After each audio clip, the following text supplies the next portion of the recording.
想食啲咩啊？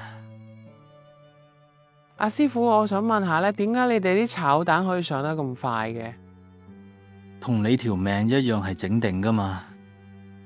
邊個話條命係整定啊？你唔好以為我係茶餐廳伙計就唔識嘢啊！我識宿命論 fatalism 㗎。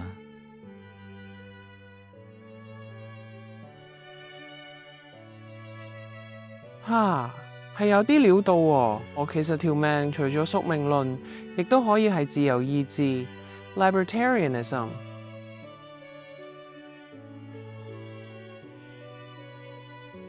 所有嘢都可以靠自己，有得揀嘅。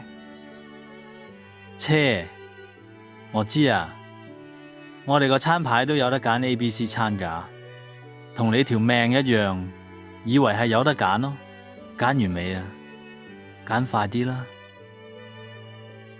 快你條命咩？依家係我揀緊我條命啊，要好謹慎㗎。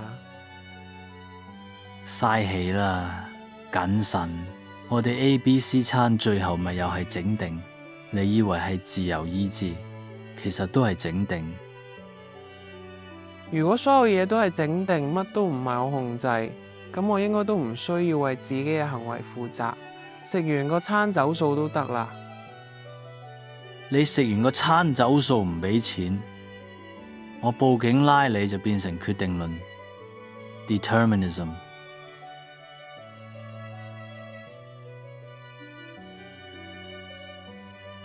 喂，大佬，原本講緊宿命論同自由主義，你依家又講咩決定論啊？好亂啊！喂，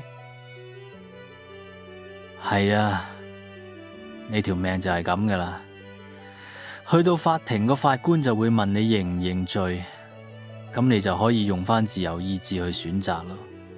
如果法官判你坐監，你可能會覺得個世界同你人生已經冇意義，然後就進入虛無主義 nihilism。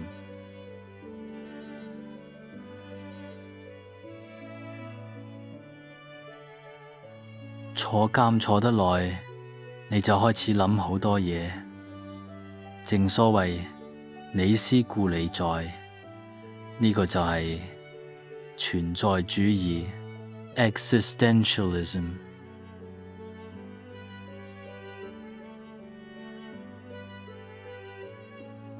去到最後，你條命其實同監倉入邊啲飯都一樣係整定，而且係冇得揀嘅，始終都係宿命論 fatalism。咁我總有一日放監㗎，到時又可以自由意志啦。係啊，到時你可以食2餸飯，10個餸任你揀。